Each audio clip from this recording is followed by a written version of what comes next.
For all state coordinators. November 27, 2020 by Anna von Reitz. In a world of lies and liars, we are called upon to know and recognize the truth.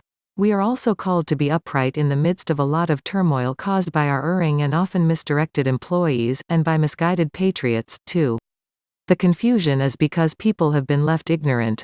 They don't really know the history of their country, the organization of their government, or the importance of declaring their own political status and participating in the self-governance process of their own state and county assemblies.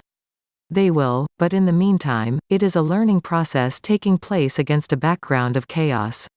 I have today sent out a 2-page summary that I hope will, once and for all, make it clear what the political statuses are, that will allow people to see at a glance where they fit in, or don't fit in, our state and county assemblies. Many of those who have stepped forward to join our assemblies are actually people who belong in district assemblies. The new 2-page summary will help them and you sort it out. Another problem that we face is that there are people joining our assemblies because they have gotten into trouble with territorial and municipal law enforcement, and they are belatedly trying to enforce their correct political status and come under the constitutional protections. Both they and you all need to know that political status correction is not, generally speaking, retroactive. If it were, we would have a constant hopscotch game in which criminals flipped from one jurisdiction to the other to evade the consequences of their acts.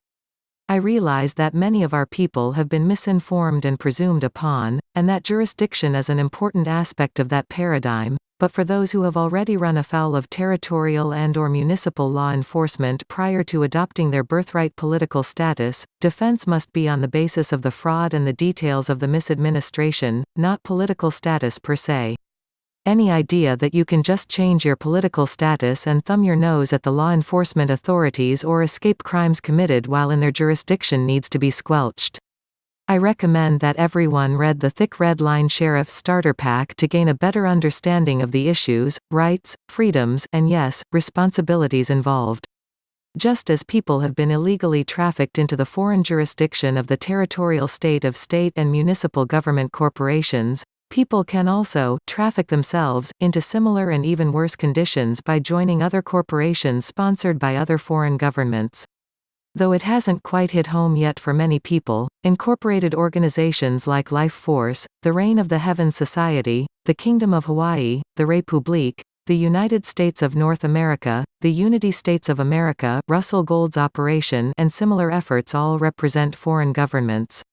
And you cannot vote or act as state citizens in our state assemblies while you are adopting foreign citizenship obligations. You can have a voice in your local county government about local issues only as a state national dual citizen. That can mean state national U.S. citizen, state national municipal citizen, state national Israeli, state national Reign of the Heavens, state national Life Force, state national United States of North America, state national Kingdom of Hawaii. All of these foreign, dual citizenship, obligations automatically knock you out of position to enjoy your American status and subject you to the foreign law of these incorporated entities. The take-home message is that the evils perpetuated upon us by the United States, Inc. and the USA, Inc., are not unique.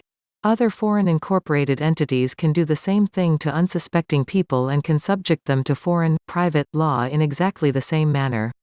That is in fact the aim of many of these organizations already identified and named: Life Force, the Republique, the United States of North America, the Unity States of America, the Reign of the Heaven Society, the Kingdom of Hawaii, all represent foreign allegiances contrary to the mission of our state assemblies, which is to self-govern.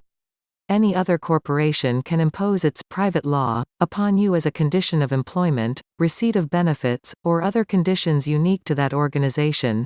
And if that organization is set up under foreign law, your membership in that organization subjects you to the foreign national law, too.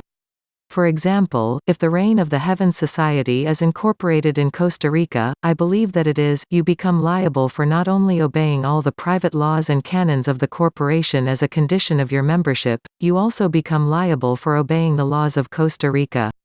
It needs to be made clear to everyone in every state assembly that this, their own state assembly, is their official and traditional government, their means to self-govern, and each of our state assemblies is properly organized and declared, and guaranteed to them under the constitutions, so that it poses no danger or loss to them to join.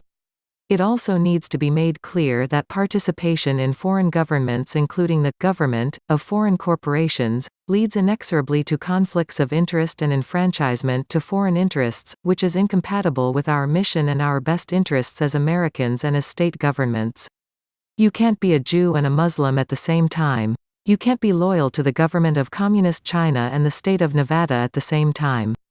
The rule that no man can serve two masters is very much a part of our law and our traditions, so that our state assemblies are enabled and indeed, required, to remove would-be state citizens that are compromised by forming relationships with foreign governments and foreign corporations. This is why we limit the participation of state nationals to local government issues. Learn how to become an American state national or American state citizen by navigating to www.theamericanstatesassembly.net. Links to Anna's articles and resources can be found in the video description box. Thank you for subscribing, liking, sharing and commenting.